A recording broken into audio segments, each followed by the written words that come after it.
कथेचं नाव आहे प्रवास तिच्या स्वप्नांचा, भाग 23. काय? मॉम थोडी आश्चर्यानेच ओरडली. तिलाही माहिती आहे हे सगळं? आणि तुला आवडणाऱ्या मुलीचे फोटो तिच्या मोबाईलमध्ये कसे? साहिलच्या मॉमने थोडा विचार करतच विचारले. तेवढ्यात दारातून आत आलेल्या डॅडनी साहिलला पाहिले. तसे ते तिथूनच बोलत आत आले. अलभ्य लाभ, अलभ्य लाभ, काय चिरंजीव, आज चक्क यावेळी घरी? मग काय स्पेशल आहे की नाही आज लंचमध्ये? डॅड साहिलकडे आणि मॉमकडे पाहत डायनिंग टेबलजवळ आले. दोघांनीही त्यांना स्माईल दिली. आज तुमचा चॅम्प यावेळी घरी कसा काय? नाही म्हणजे रोज कॉलेजमधून उशिरा येतो, आज लंचच्या वेळी घरात हजर. Anything special? डॅडनी विचारले. काय डॅड, तुम्ही सुद्धा खेचताय माझी? आज फ्री झालोय लवकर, म्हणून मग म्हटलं चला घरीच जाऊ जेवायला. साहिल स्पष्टीकरण देत म्हणाला. छान केलंस. तसंही आजकाल तू बिझी असतोस खूप, आमच्यासोबत घालवायला वेळच नसतो तुला. डॅड मॉमकडे अर्थपूर्ण नजरेने बघत हसतच बोलत होते. नॉट अगेन यार. डॅड प्लीज, आता तुम्ही सुरू होऊ नका हां. ऑलरेडी मॉमने क्लास घेतली आहे माझी, सो प्लीज. साहिलसुद्धा हसतच दोन्ही हात जोडत म्हणाला. यावर डॅडने हसतच साहिलच्या पाठीवर एक थाप मारली आणि फ्रेश व्हायला त्यांच्या रूममध्ये निघून गेले. फ्रेश होऊन आल्यावर तिघांनीही जेवायला सुरुवात केली.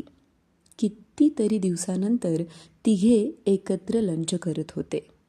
रात्रीच्या वेळी नेहमीच ते एकत्र जेवण करत होते, पण सकाळच्या वेळी मात्र क्वचितच साहिल असायचा. त्याचे डॅड रोज लंचसाठी घरी येत होते, कारण मॉमला एकटीला जेवण जायचे नाही. त्यामुळे ती बऱ्याचदा असं काहीबाही काहून लंच स्किप करायची. आणि मॉमची ही सवय या दोघांनाही माहिती होती.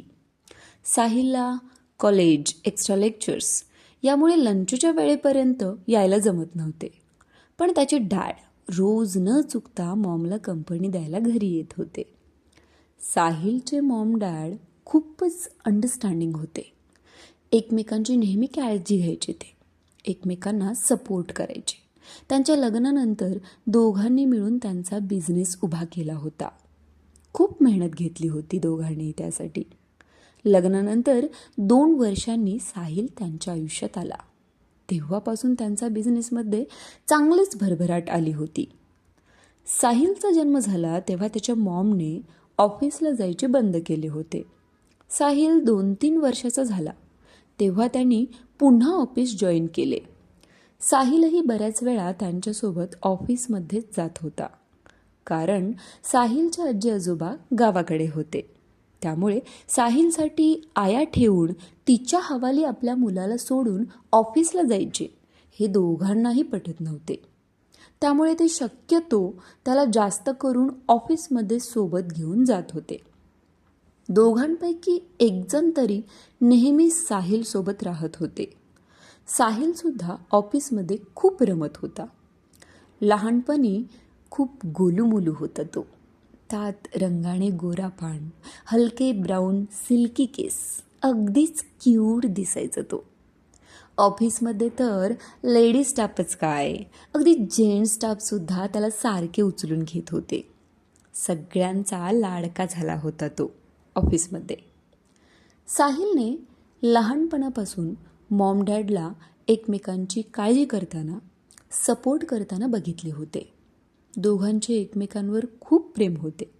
जेवढे प्रेम होते तेवढेच वाद पण होत होते, पण कधीच त्यांचे वाद वाढत गेले नव्हते, कारण काही वेळानंतर पुन्हा ते दोघं एकत्र बसून कुठल्याशा गोष्टीवर डिस्कशन करत असलेले साहिलच्या नजरेस लादत होते. त्यांच्या या अशा लुटूपुटूच्या भांडणात ते नेहमी साहिलला मध्ये घालत होते. अगदी भंडावून सोडायचे त्याला. सुरुवातीला तर त्याला समजायचेच नाही की मी काय बोलू म्हणून, पण नंतर त्याला लक्षात आलं की हे दोघे उगाचच वाद घालतात, कारण थोड्या वेळानंतर पुन्हा दोघं एकत्र हसताना बसलेली बघायचा तो. त्यानंतर तर त्याने त्यांच्यामध्ये बोलायचेही बंदच केले. साहिलने तर लहानपणी दोघांना एकदा प्रश्न पण केला होता.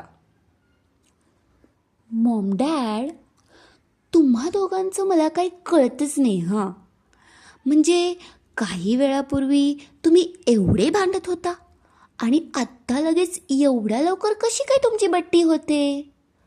आमच्या स्कूलमध्ये फ्रेंड्ससोबत काही आर्ग्युमेंट झाले ना, तर आम्ही बोलतच नाही एकमेकांशी 4-5 दिवस. नुसती खुन्नस देत असतो एकमेकांना. साहिल हातांची बॉक्सिंग टाईप ॲक्शन करून दाखवत बोलत होता. त्याच्या या बोलण्यावर मॉम डॅड एकमेकांकडे बघत हसले.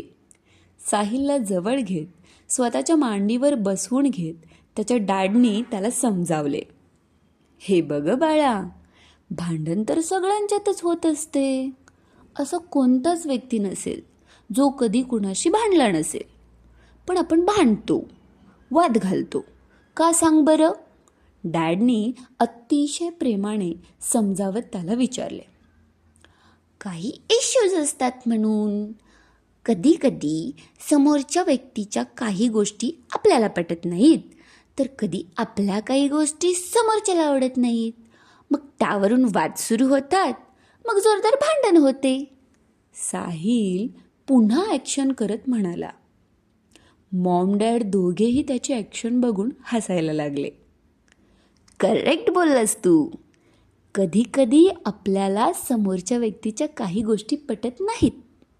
आपण त्याला तसे सांगतोही. पण ना, काही वेळा समोरची व्यक्ती ते मान्यच करत नाही. त्याला वाटते की तुम्ही त्याचा अपमान करताय, त्याला कमीपणा दाखवताय. मग अशात ना त्याचा इगो हर्ट होतो. मग ना त्याला राग येतो लगेच. आणि मग तो सुद्धा मीच कसा बरोबर आहे हे पटवून द्यायला लागतो. आणि या सगळ्यातून मग वाद सुरू होतात. पण हे वाद, ही भांडणे मग मुद्दा सोडून पुढे जातात. मग एकमेकांबद्दल राग निर्माण होतो, अबोला धरला जातो.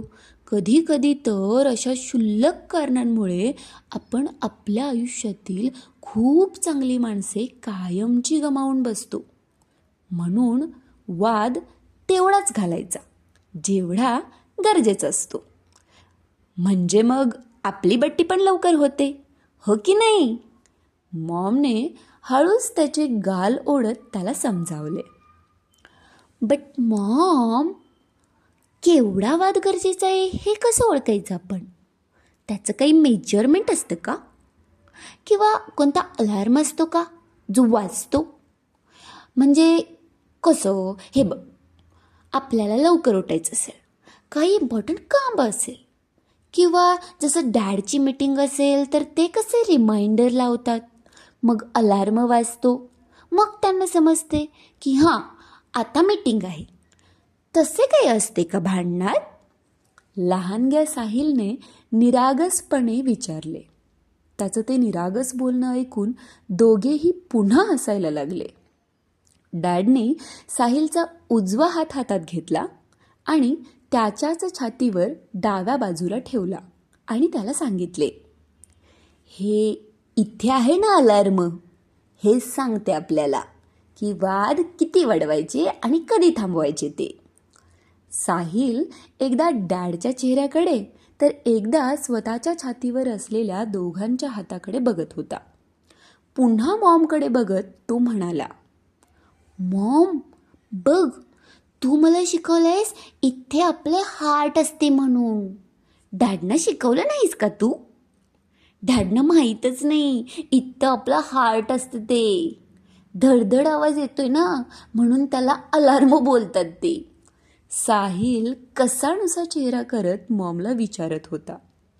मॉमने तर त्याचे बोलणे ऐकून डोक्यालाच हात लावला आणि हसतच साहिलला जवळ घेत समजावले, हे बघ, हे जे आहे ना, हे तुझे हार्टच आहे. पण ना ते एक अलार्म म्हणून पण काम करते, भावनांचे अलार्म. म्हणजे बघ हां, तू मला सांग, आपण विचार कुठून करतो?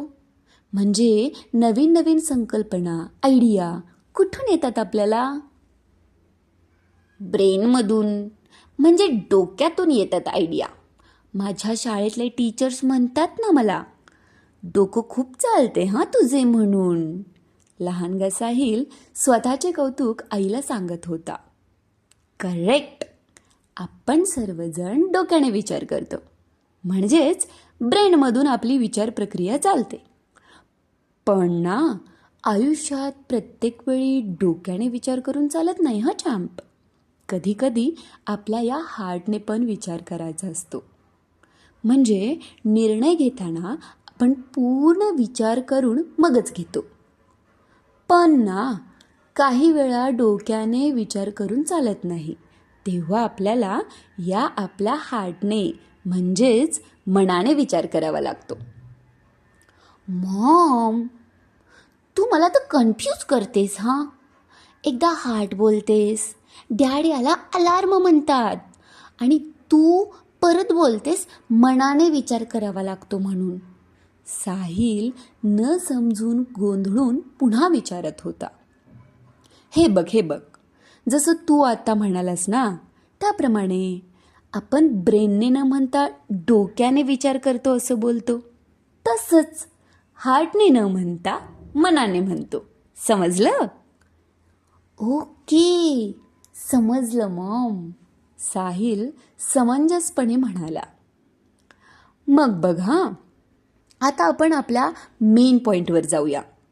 आपण विचार करताना डोक्याने करतो, पण काही वेळा आपण रागात किंवा भांडणात विचार न करता बोलून जातो, ज्यामुळे समोरचा माणूस दुखावला जातो. म्हणून मग ज्यावेळी आपल्याला एखाद्या माणसाचा किंवा एखाद्या सिच्युएशनमध्ये राग येतो, त्यावेळी आपण काही बोलण्यापूर्वी एक वेळ आपल्या या हार्टवर हात ठेवायचा, त्याची धडधड समजून घ्यायची आणि मग विचार करायचा. ज्या गोष्टीचा आपल्याला राग आला आहे, ती गोष्ट इम्पॉर्टंट आहे का ती व्यक्ती जिच्यावर आपण आपला राग व्यक्त करणार आहोत ती जास्त इम्पॉर्टंट आहे? आपण रागाच्या भरात विचार न करता वाटेल ते बोलतो, मग समोरचा व्यक्ती आपल्यामुळे दुखावतो. पण हाच राग शांत झाल्यावर मग आपल्याला जाणीव होते की अरे, मी ज्या गोष्टीसाठी राग करत होतो ती खरंच किती साधी बाब होती, किती क्षुल्लक कारण होतं त्यामागे. पण ऑलरेडी सगळं मिस केलेलं असतं आपण. त्यामुळे नंतर विचार करून काहीच उपयोग नाही. त्यामुळे ज्यावेळी आपल्याला राग येतो ना, त्यावेळी तो व्यक्त करायच्या आधी आपण एक वार आपल्या मनाने विचार करायचा. मग आपल्या रागावरही कंट्रोल राहतो आणि जिभेवरही. समजलं का? मॉम त्याच्या केसातून हात फिरवत म्हणाली. येस मॉम, समजलं. आत्ता मी सुद्धा मला कधी राग आला ना, तर आधी नीट विचार करून मगच व्यक्त होईन. साहिल मॉमच्या खुशीतून खाली उतरत दोघांकडे बघत म्हणाला. मॉम डॅड दोघेही कौतुकाने त्याच्याकडे बघत होते. मॉम डॅडच्या आयुष्यातील अशा अनेक प्रसंगातून त्यांनी साहिलला खूप काही शिकवले होते. म्हणूनच साहिलचे व्यक्तिमत्व उत्तम घडले होते. जेवण झाल्यावर त्याचे डॅड पुन्हा ऑफिसमध्ये निघून गेले. साहिलही अजून खालीच होता. त्याची मॉम किचनचं काम आवरून सोफ्यावर येऊन बसली. तसा साहिल तिच्या मांडीवर डोकं ठेवून सोफ्यावर आडवा झाला. मॉमही त्याच्या केसातून हात फिरवत त्याला कुरवाळत होती. इतक्यात बाहेर स्कूटीचा आवाज आला. तसे साहिलचे लक्ष मेन डोअरकडे गेले. कोण आले याचा अंदाज बांधतच तो मॉमला म्हणाला, आली बघ मांजरीन, हादडून आली असेल बघ आता काहीतरी. साहिल, असा का रे बोलतोस तिला? मॉम हळूच त्याला एक चापट मारत त्याला ओरडली. क्रमशः